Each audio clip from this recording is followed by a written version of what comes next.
Nous sommes dans le Puy-de-Dôme, sur la commune de Celles-sur-Durolle. Nous sommes au kilomètre 444 de l'autoroute A89. Et là, nous sommes sous l'autoroute, juste à côté d'une buse métallique, qui est un ouvrage d'art qui permet notamment de nous faire passer les rivières sous l'autoroute. Vinci Autoroute a effectué des pré-visites. On a identifié de la corrosion sur les parties basses et sur les zones de marnage de cette buse métallique. Et à la suite de cette inspection, il met en place les réparations nécessaires pour pouvoir permettre la pérennité de l'autoroute sur le temps.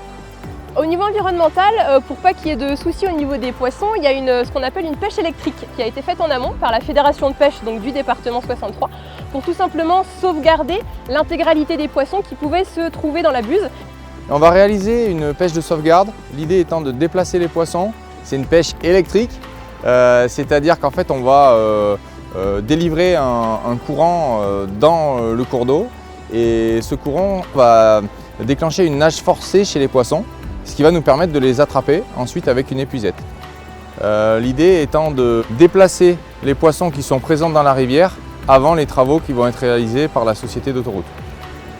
Alors il y a eu plusieurs phases de travaux, donc comme je le disais, les travaux se sont déroulés en 2 ans. Nous sommes dans un cours d'eau, donc les travaux ne peuvent se dérouler qu'entre début avril et fin octobre. On a mis en place en amont et en aval ce qu'on appelle des bâtards d'eau. Et ensuite, on a installé une canalisation provisoire d'un diamètre de 800 mm à l'intérieur de la buse pour permettre justement de passer ce flux d'eau pendant tous les travaux. Donc dans la buse, nous étions en à sec pour les travaux. Par contre, la rivière continue à passer dans le tuyau. On est sur une buse métallique qui fait 100 mètres de long avec un diamètre d'environ 4 mètres. Donc on vient dans un premier temps hydrodémolir l'enrochement bétonné et après on vient rebâtir, faire un radier connecté pour renforcer la buse et garantir la bonne structure et rigidité de l'ouvrage sur les prochaines années. Un radier connecté, c'est un ouvrage en béton qu'on vient connecter à la partie métallique de notre buse via des connecteurs qui sont soudés dans des parties saines de l'ouvrage. Donc le radier se fait en 2 fois, donc vraiment le radier, la partie ferraillée, et après une deuxième couche avec les bouts d'enrochement mis en place dans le béton frais.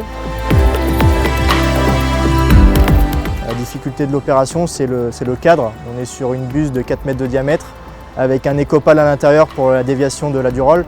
Donc c'est beaucoup de travaux manuels dans un milieu assez petit, donc c'est vrai que on va dire que c'est l'enjeu le plus dur sur cette opération-là. Et en même temps, réhabiliter un ouvrage pour lui permettre de garantir sa durée de vie. Alors il y avait un objectif important de sécurisation au niveau de cette buse. Donc effectivement, en amont comme en aval, nous avons rajouté des garde-corps ainsi que des escaliers pour permettre des accès à la buse ensuite pour des réparations ou des entretiens ultérieurs.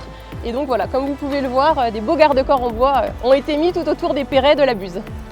Pour conclure, nous sommes en octobre 2025 et nous venons d'achever les travaux.